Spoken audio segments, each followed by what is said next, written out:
सभी साथियों को जोहार। आज हम लोग अपने CNT वाले सीरीज में आगे बढ़ते हैं और आज हम ये इस अध्याय 4 को कंप्लीट कर लेंगे। पिछली क्लास में, कल के क्लास में हम लोगों ने धारा 16 से लेकर के 24 तक बात कर चुके हैं कि इन धाराओं में क्या क्या है, क्या क्या प्रावधान है, जिसमें से कि आपको याद होगा कि धारा 17, 18 ये दोनों काफ़ी महत्वपूर्ण थे। साथ में 21 का और 22 ये भी अति महत्वपूर्ण, और 23 तो खैर आप लोगों को पता ही है, निर्वसीयत वाला, ये बात हो चुका था। आज हम लोग बात करेंगे आगे धारा 25 से लेकर के धारा 36 तक। इन धाराओं पे आज हम लोग बात करने वाले हैं। धारा, और यहाँ पे हो जाएगा हमारा क्या, अध्याय 4 हो जाएगा हमारा कंप्लीट। अध्याय 4 यही था, तो 2 क्लास में हम लोग कर रहे हैं। धारा 16 से 24 तक कल हो चुका है, आज है 25 से 36 तक। तो देखिएगा धारा 25 से 36 तक के बीच में हम लोग सबसे पहले लेंगे धारा 25 से लेकर के 30 तक। इसमें क्या है कि अच्छा चलिए इसमें क्या, पहले इस पे बात करते हैं कि अभी तक हम लोग जोत वगैरह के बारे में देखे कि चलिए ठीक है, जो अभी आप चलिए कि कोई भूस्वामी है या कोई रैयत है, उस पे कोई लगान तय होगा, तो ये विवाद होने की संभावना है या नहीं है कि या तो जो लगान भुगते ही है, मतलब जो लगान दिया जा रहा है उससे भूस्वामी या तो असंतुष्ट हो, या फिर रैयत या काश्तकार जो भी है वो असंतुष्ट हो कि नहीं मुझसे ज़्यादा लिया जा रहा है। रैयत बोलेगा मुझसे ज़्यादा लिया जा रहा है, भूस्वामी को लगेगा कि नहीं मुझे तो कम ही मिल रहा है। ये अक्सर होता है, सभी अपने अपने लाभ के पक्ष में देखते हैं, और उसी लाभ में क्या होता है कि ये लोग अपना वैधानिक आधार ढूंढने लगेंगे भाई कि क्या है नहीं है, कौन सही है कौन गलत है। तो उन सभी को कंट्रोल करने के लिए CNT में प्रावधान है, और इसी के अंतर्गत 25 से लेकर के आपका 30 तक में लगान वृद्धि से संबंधित प्रावधान है। लगान वृद्धि, इसके आगे कमी का भी प्रावधान है, वो भी हम लोग बात करेंगे आगे। सबसे पहले अभी 25 से 30 तक में क्या है, वृद्धि का प्रावधान है कि वृद्धि कैसे किया जा सकता है। यदि कोई भूस्वामी या भूधारक जो भी है वो अगर लगान से असंतुष्ट हो, कि जो उसे लगान मिल रहा है उससे अगर वो असंतुष्ट हो, तो वो क्या करेगा, बढ़वाने के लिए तो प्रयास करेगा ही करेगा। क्योंकि इससे पहले क्या होता था कि जब ये वैधानिक अधिकार नहीं था, उससे पहले तो हम लोग जान रहे हैं कि जमींदार जो भी हुआ करते थे या फिर जो भी भूस्वामी हैं जिसके अंतर्गत कोई रैयत है, काश्तकार है, तो उन पे किस तरह का अत्याचार हुआ करता था कि जब मन तब हुआ बेदखल कर दिए, जब मन हुआ लगान बढ़ा दिए, जब मन हुआ बोला कि आजा भाई मेरे यहाँ बेगारी कर दो। इसके यहाँ पे सारा कुछ प्रावधान है। अभी आगे भी देखिएगा, जैसे शुरुआत में भी बात हुआ था ना कि जब किसी जमींदार के यहाँ, भूस्वामी के यहाँ कोई भी अगर जन्म ले बच्चा, चाहे किसी का शादी हो, तो उसका सारा खर्च वहन करेगा उसका रैयत। यही ये सब था सारा कुछ। तो ये सब पे भी रोक लगाया गया, ये हम लोग आगे देखेंगे। धारा अध्याय 9, हाँ 9 में ही होगा, तो वहाँ पर हम लोग देखेंगे फिर से आगे में। अभी फ़िलहाल यहाँ पे क्या है कि जब मन तब उसे बढ़ाने का अधिकार को रोक दिया गया है, कि जब मन करे, ऐसा नहीं कि बढ़ा दिया जाए। कब बढ़ सकेगा ये देखिए। अब चलिए स्टार्ट करते हैं हम लोग धारा 25 में। तो धारा 25 में ये कहा गया है कि जब तक जो भी किसी रैयत के द्वारा जो भी लगान भुगते है, मतलब भुगतान किया जा रहा है, तब तक उसे उचित माना जाएगा जब तक कि वो प्रतिकूल या फिर कह लीजिए कि अतार्किक ना सिद्ध कर दिया जाए। जब तक ये सिद्ध नहीं हो जाता है कि वो भाई जो लगान दे रहा है वो कम है, या जिस अनुपात में देना चाहिए उस अनुपात में नहीं है, तब तक ये लगान जो वो दे रहा है उसे ठीक माना जाएगा कि वो ठीक है, जब तक सिद्ध ना कर दिया जाए। ठीक है, क्लियर है यहाँ तक। धारा 25 में बस इतना ही सा बात है। अब है धारा 26। धारा 26 में है कि देखिए धारा 26, तो धारा 26 में है कि देखिए क्या कि कब जो पहले वृद्धि कर दिया गया है लगान में, वो ये सब देखिएगा, ये धाराएं बहुत ज़्यादा महत्वपूर्ण नहीं है, फिर भी मैं आप लोग को समझा दे रहा हूँ, ठीक है, कि आप लोग को ओवरऑल का पता रहे कि ये क्या है। तो धारा 26 में क्या है कि यदि कोई वृद्धि कर दिया गया है किसी के लगान में, एक अधिनियम बना था, अधिनियम का नाम है देखिए यहाँ पे छोटा नागपुर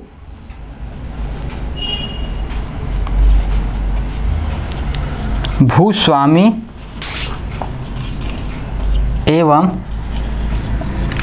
काश्तकार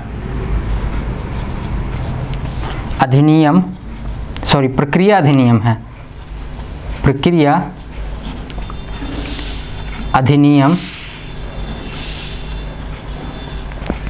1879, ठीक है। इस अधिनियम के लागू होने के पूर्व यदि इस अधिनियम के तहत किसी भूधृति का या किसी रैयत का लगान बढ़ा दिया गया हो तो उसे युक्तियुक्त माना जाएगा, मतलब उचित माना जाएगा, और वो रैयत के द्वारा देय होगा, पेएबल होगा। बस इतना ही सा बात है।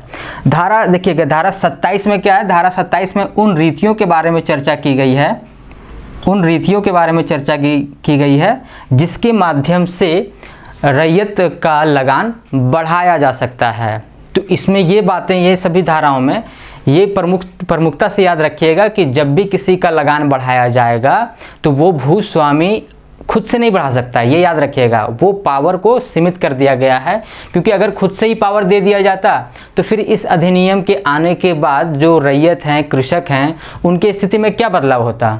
ये तो पहले ही वाला स्थिति हो जाता है कि जब मन करे तब वो बढ़ा दे रहा है। तो ऐसी स्थिति से निजात पाने के लिए, इसको कंट्रोल करने के लिए ये पावर दिया गया है उपायुक्त को कि यदि भूस्वामी को लगता है कि नहीं मेरा लगान बढ़ना चाहिए तो वो उपायुक्त के पास आवेदन देगा, या फिर समय समय पे क्या होगा, उसका भू आकलन होता है कि भाई ठीक है, जो सभी के द्वारा, जो रैयत के द्वारा लगान दिया जा रहा है वो ठीक है या नहीं है राजस्व अधिकारियों के द्वारा, और अगर वो उचित पाएँ कि नहीं ठीक है इसे अब बढ़ाना चाहिए क्योंकि ये अभी के तुलना में ये काफ़ी कम है, तो उसे बढ़ा दिया जाएगा। ये दो ही कंडीशन है, या तो उपायुक्त के आदेश से बढ़ेगा या फिर राजस्व अधिकारी जो जांच कर रहे हैं, नया रिकॉर्ड्स ऑफ राइट्स उसको बना रहे हैं, उसके आधार पर अगर वो बढ़ाते हैं, जिसकी व्याख्या आपका अध्याय 12 में है। अध्याय 12 जब आएगा तो इस पर और भी विस्तार से बात होगा। तो अध्याय 12 में ये सब सारा चर्चा है कि राजस्व अधिकारी कैसे कैसे उसका जांच परख करेंगे और किस तरह के आधार पर बढ़ाएंगे, इस पर हम लोग बात करेंगे।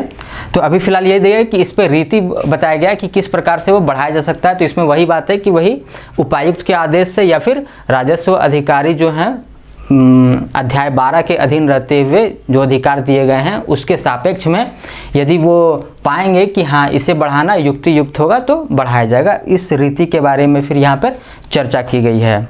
अब आ जाइए धारा 28। धारा 28 में क्या चीज़ है कि जो आवेदन, अभी जैसे बात हुआ कि वो बढ़ाएगा कौन, उपायुक्त, तो बढ़ाने के लिए अर्जी कौन डालेगा, आवेदन कौन डालेगा, तो वो है भूस्वामी, क्योंकि बढ़वाना तो उसे है। रैयत खुद जाके नहीं बोलेगा कि भाई मेरा बढ़ा दो, मेरा बढ़ा दो। वो क्यों बोलेगा कि भाई मेरा लगान बढ़ा दो, उसे तो ठीक ही लग रहा है कि भाई चलो जितना कम हो उतना अच्छा है। लेकिन ये भूस्वामी को लगेगा ना कि नहीं मुझे और मिलना चाहिए, तो वो जा करके आवेदन देगा उपायुक्त के पास। तो धारा 28 में वही है,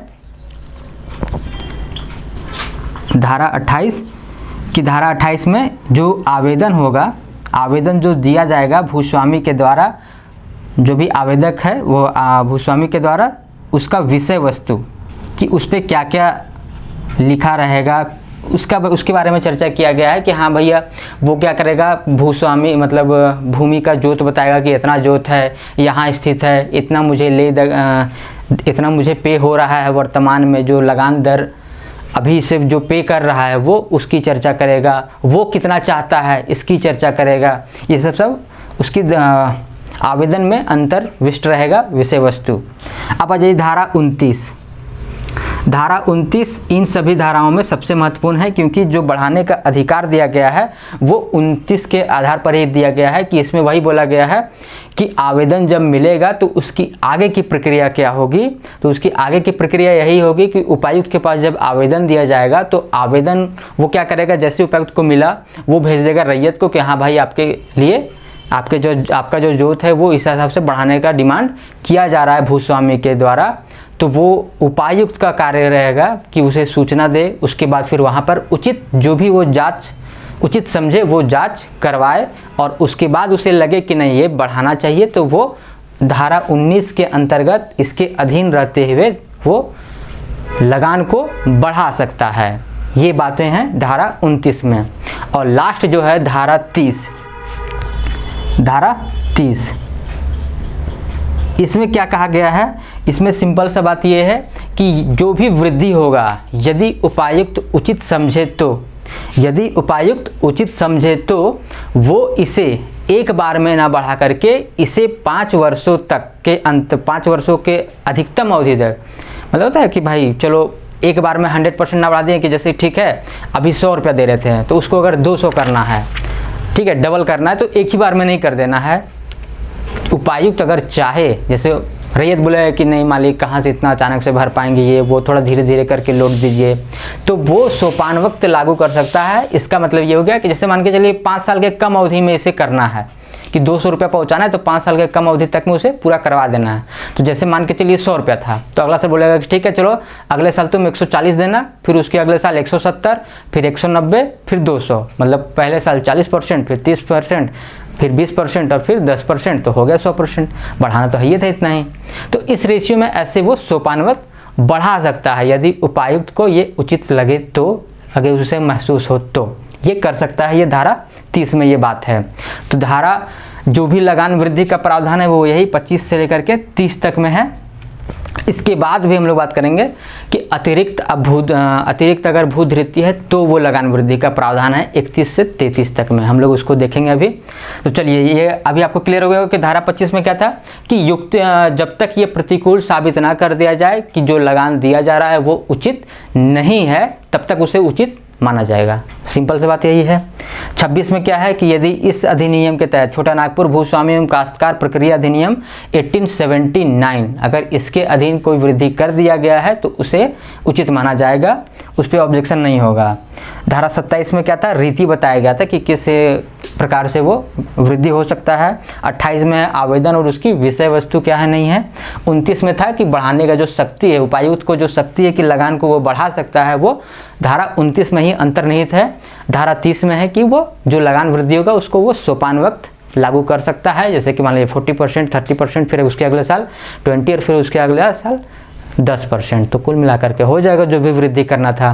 तो ये बातें आपको उम्मीद है क्लियर हो गई होंगी। अब हम लोग आगे बढ़ते हैं, धारा 31 से अब धारा 33 तक हम लोग देखेंगे। तो चलिए पहले इसे मिटाते हैं।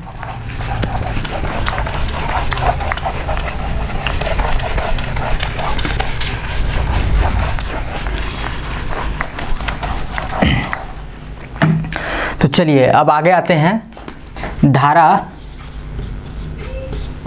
31, 32 और 33 पे बात कर लेते हैं। 31, 32 और 33 में क्या है कि इसमें प्रावधान है कि जिस पे अगर कोई रैयत है कि जिस पे वो जितना लगान दे रहा है, यदि उसके अतिरिक्त भूमि वो धारित करता है तो उस पर लगान वृद्धि होना चाहिए या नहीं होना चाहिए। जैसे मान के चलिए लगान हम पे कर रहे हैं 10 एकड़ का, जबकि मेरे जो कब्जा में है वो 12 एकड़ का है, तो वो 2 एकड़ जो अतिरिक्त है तो वो भूस्वामी आवेदन देगा कि नहीं देगा कि भाई ये जो 2 एकड़ का बचा ले रहा है, ये तो समझिए 20% तो उसका रख ही ले रहा है, तो 20% उसको बढ़ोतरी का उम्मीद रहेगा कि नहीं रहेगा कि हाँ भाई बढ़ा देना चाहिए, क्योंकि ज़मीन तो उसके पास 12 एकड़ है लेकिन जबकि वो पे कर रहा है 10 एकड़ का। तो वही है कि अतिरिक्त भूमि जितना का वो लगान दे रहा है उसके अतिरिक्त अगर भूमि है तो उस पर लगान वृद्धि के लिए जो प्रावधान है वही है धारा 31, 32 और 33 में। तो वही सिंपल से इसमें ही बात है कि वही चीज़ इसमें 31 में दिया गया है कि अगर वैसा होगा तो वो आवेदन देगा। इसमें है कि भाई उपायुक्त के पास जो अंतर विषय वस्तु और वो क्या आगे प्रक्रिया अपनाएगा वो है। और 33 में सिंपल सा है, बहुत ज़्यादा खास नहीं है। 33 में वही है कि अगर कोई अलग से कोई भूस्वामी और किसी रैयत के बीच जहां अलग से कोई बंदोबस्ती किया है तो उसके अधीन वो वर्धित कर सकता है, लेकिन वही प्रक्रिया से कि जब तक उपायुक्त ना बोले उसको प्रतिषेध नहीं करेगा। और लास्ट है कि जो कोड़कर भूमि का एक अलग से चैप्टर है आगे, अध्याय 9 में है, तो वहाँ पर हम लोग नहीं, अध्याय से 10 में होगा, तो वहाँ पर हम लोग इसे विशेष तौर पर देखेंगे कि कोड़कर भूमि को कैसे उसको बनाने का अधिकार किसे दिया गया है, कहाँ पर उसे बनाने पे रोक है, किस प्रकार से लगान होगा। तो इसमें वही बोला है कि जो धारा 67 है उसके हिसाब से वहाँ पर वो लागू होगा। तो सिंपल है। उसके बाद आ जाइए लगान में कमी, यहाँ वाला ठीक है, इसे थोड़ा सा समझ लीजिए। लगान में कमी कि जैसे अब होगा कि रैयत भी तो चाहेगा ना कि जो लगान दे रहे हैं अगर उसे लगे कि नहीं, जितना लगान हम दे रहे हैं वो जिस अनुपात में मैं भुगतान कर रहा हूँ उस हिसाब से मेरे पास ज़मीन नहीं है। या फिर ये भी हो सकता है कि भाई कोई ऐसा स्थिति उत्पन्न हो जाए कि जो कि उसके उपज को कम कर दे, या फिर हो सकता है कि जितना उसका उपज जो वो उपजादा है उसका मार्केट में वैल्यू कम हो जाए।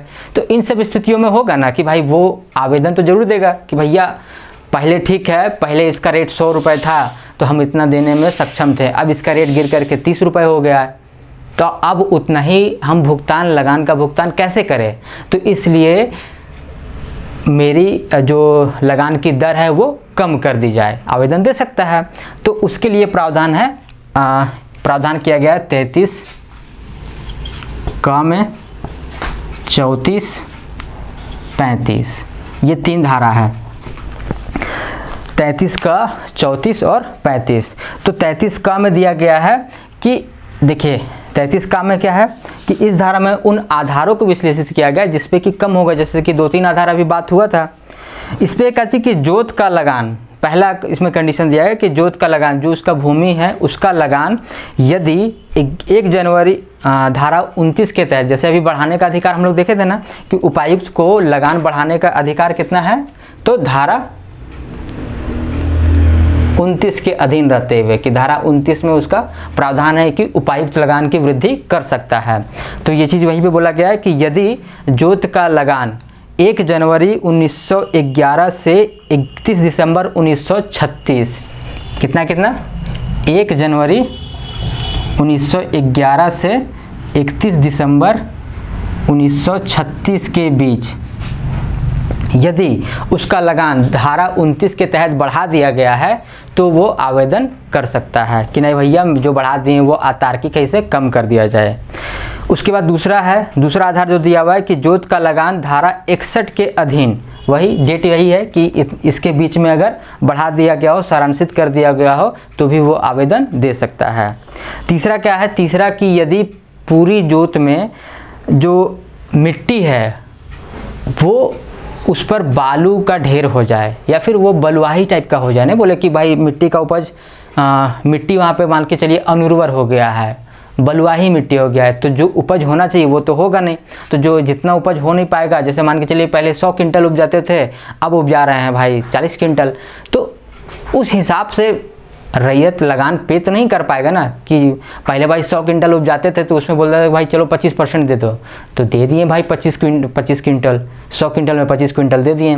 लेकिन अब अगर 40 क्विंटल ही उपजा रहे हैं, उसमें भी अगर 25 क्विंटल देना ही पड़ जाए तब तो रैयत के लिए बुरा है, वो तो नहीं दे सकेगा ना, क्योंकि फिर 15 क्विंटल बचा के वो क्या करेगा, खुद खाएगा, बेचेगा, कमाएगा, क्या करेगा। तो इस हिसाब से अगर कंडीशन हो जाए तो वो कम किया जाएगा। उसके बाद है काची कि हाँ कि भूस्वामी, अगर कोई ऐसा शर्त रखा गया था कि भूस्वामी सिंचाई की व्यवस्था देगा, लगान तय करते समय ये हुआ था कि हाँ भाई भूस्वामी सिंचाई की व्यवस्था कर देगा, तो इतना हिसाब से लगान दिया जाए। लेकिन इस शर्त के बाद कि हाँ भाई लगान तो बढ़ गया, लगान ठीक ठाक हो गया, जिस शर्त पे रखा गया था कि सिंचाई व्यवस्था देगा वो सिंचाई वो दिया नहीं, तो लगान की कमी के लिए आवेदन दे सकता है रैयत। इसके बाद है काची कि वही है कि फसलों के बारे में बात हुआ था कि अस्थाई मतलब अस्थाई रूप से मूल्य गिरावट आ जाए, कुछ अस्थाई कारणों की वजह से मूल्य में गिरावट आ जाए। ऐसा नहीं है कि भाई नहीं चलो कल 20 रुपये बिका था आज 10 रुपये बिका, तो ऐसा नहीं है, लगातार वो कम ही हो गया कि भाई 20, 10, 30 ऐसा नहीं हो रहा है, वो लगातार ही कम ही हो गया, तो कम ही है कि अस्थाई रूप से उसका मूल्य कम हो गया हो, तो वो कमी के लिए आवेदन दे सकता है। या फिर रैयत को ऐसा लगे कि जितना वो भुगतान कर रहा है उस हिसाब से उसके पास भूमि नहीं है, इस पर चर्चा हुआ है अभी कि जितना वो भूमि जितना वो लगान दे रहा है उस हिसाब से उसके पास भूमि नहीं है तो भी वो आवेदन दे सकता है कि इसको युक्ति युक्त कर दिया जाए या तार्किक रूप से संगत कर दिया जाए कि जितने मेरे पास भूमि है उस हिसाब से मेरा लगान तय किया जाए। मेरे पास है 40 एकड़ भूमि और मुझे देना पड़ रहा है 60 एकड़ भूमि का लगान, उसके समतुल्य, तो वो आवेदन दे सकता है। 34 में है क्या चीज़, धारा 34 में, 33 का में तो देख लिए, 34 में क्या है, 34 में वही है कि जब आवेदन देगा उपायुक्त को तो उसका अंतर विषय वस्तु क्या होगा, तो वही सब सारा डिटेल कि जोत कितना है, जो भूखंड है वो कहाँ अवस्थिति है, कितना लगान दे रहा है, क्या है नहीं है, क्या कारण है, किसके कारण से अपना दावा, वो सारा कुछ बताएगा ना जी। उसके बाद है वही 35 में है कि आवेदन देने पर प्रक्रिया, तो प्रक्रिया वही है, फिर उपायुक्त के पास आवेदन जाएगा, उपायुक्त फिर उसका जांच करवाएगा और अगर वो सही पाता है कि नहीं रैयत का कहना सही है, वो जो दावा कर रहा है उसके दावे में दम है, तब फिर जा कर के उसका लगान कम किया जा सकता है। ये है धारा 35 में। अब आ जाइए धारा 36 और आज का ये लास्ट टॉपिक, लास्ट धारा है धारा 36। इसमें कहा गया है कि जो लगान का वृद्धि होगा, जो है ना कि अभी धारा 29 में जो हम लोग बात कर रहे हैं कि जो लगान का वृद्धि किया जा सकता है उपायुक्त के द्वारा उचित जांच के बाद, तो वो जो वृद्धि है वो एक बार अगर वृद्धि हो गया तो 15 वर्षों के अंतराल पर, मतलब 15 वर्ष से पहले उस पर वृद्धि नहीं की जा सकती है, या कमी भी है तो कमी भी नहीं की जा सकती है। अगर एक बार वृद्धि हो गया तो वो 15 साल के लिए मान्य है। उसका भूस्वामी या रैयत तुरंत में नहीं कर सकता है कि नहीं भैया इसको कम कर दो, क्योंकि जब अगर बढ़ाया जाता है तो मैंने आपको कहा कि वो रैयत के पास पहले सूचना भेजेगा। अगर रैयत ने आवेदन कमी के लिए दिया तो वो भूस्वामी के पास पहले सूचना भेजेगा, उसके बाद दोनों का कारण जानेगा, दोनों का तर्क जानेगा, उचित अवसर देगा, उसके बाद वृद्धि या कमी का डिसाइड होता है। तो जब भी एक बार डिसीजन हो जाए कि हाँ भाई वृद्धि कर दिए या फिर कमी कर दिए हैं तो वो 15 साल के लिए मान्य होगा। ठीक है। सिर्फ इसके अलावा 2 कंडीशन है कि जो इसके अलावा 15 साल के पहले भी वृद्धि या कमी किया जा सकता है।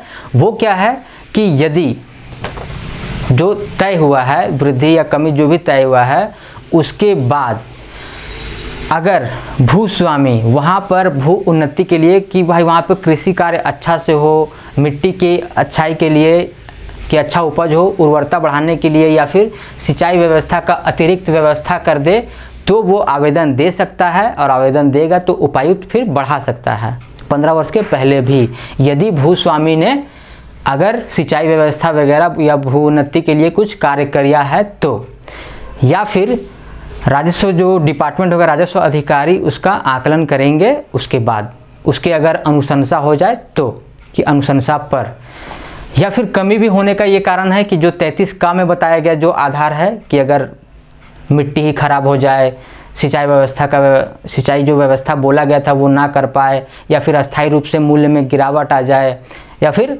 उसका जोत का कमी हो जाए, तो इन आधारों पर 15 वर्ष के पहले भी लगान को घटाया जा सकता है। जैसे मान के चलिए आज करार हुआ, ठीक है, अब 2 साल के बाद का तो कंडीशन जान नहीं रहे क्या होगा। अगर कोई आकस्मिक घटना हो गया, कुछ भी हो गया, बाढ़ वगैरह कुछ भी, भूकंप आ गया, सब बिल्डिंग उल्डिंग गिर गया, जो खेत था उसमें पूरा कुछ भी मान के चलिए कि आ गया कि जो कि मिट्टी की उर्वरता को बहुत ही बुरी तरीके से क्षति कर दिया, जिसपे कि वो अब उपजाऊपना रहा नहीं, तो अब उतना उपज नहीं रहा है तो रैयत देगा कहाँ से। तो इस आधार पर क्या है कि वो कमी का आवेदन दे सकता है। और भूस्वामी वृद्धि का आवेदन कब देगा, जब वो वहाँ पे भू उन्नति के लिए कुछ करे या फिर सिंचाई व्यवस्था का अतिरिक्त कुछ व्यवस्था कर दे कि उपज शानदार हो। तो यहाँ तक आज हो गया कंप्लीट और आज हमारा अध्याय 4 समाप्त होता है। कल हम लोग अध्याय 5 देखेंगे खुटकट्टी वाला, उसके बाद फिर हम लोग अनाधिभोगी रैयत में एंट्री कर जाएंगे अध्याय 6 में। तो आज के लिए इतना ही, फिर मिलते हैं हम लोग कल। धन्यवाद।